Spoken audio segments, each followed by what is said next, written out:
Hello guys, இன்றைக்கி நம்ம பார்க்க போகிறது என்னென்னா முட்டை போண்டா. வாங்க பார்க்கலாம். இந்த மாதிரி ஏதாவது ஒரு பவுல் எடுத்துக்கோங்க. இதில் ஒரு கப் கடலை மாவு சேர்த்துக்கோங்க. 2 ஸ்பூன் அரிசி மாவு சேர்த்துக்கோங்க. தேவையான அளவுக்கு மிளகாத்தூள் சேர்த்துக்கோங்க. தேவையான அளவுக்கு உப்பு சேர்த்துக்கோங்க. கொஞ்சோண்டு சாட் மசாலா இதில் போட்டுக்கோங்க. அப்புறம் இதை மிக்ஸ் பண்ணிக்கோங்க.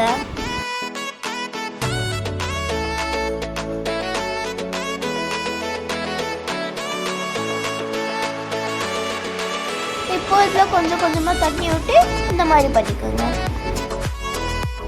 இப்போ பாயில் பண்ண முட்டையை இதை எடுத்துக்கோங்க. அப்புறம் இந்த மாதிரி கட் பண்ணிக்கோங்க. கட் பண்ண பிறகு இது மேலே கொஞ்சமாக நாம் மிளகாத்தூள் தூவிக்கலாம். மிளகாத்தூள் தூவினதுக்கப்புறம் இதில் கொஞ்சோண்டு நாம் உப்பு தூவிக்கலாம். ஒரு வானல் வச்சுக்கோங்க. 10 நிமிஷம் ஹீட் ஆக விட்டுருங்க. ஹீட் ஆன பிறகு அந்த முட்டையை அது உள்ள டிப் பண்ணி இதில் ஃப்ரை பண்ண விட்டுருங்க. ஹை ஃப்ளேமில் இதை நல்லா கோல்டன் ப்ரௌன் ஆகிற வரைக்கும் ஃப்ரை பண்ணுங்க.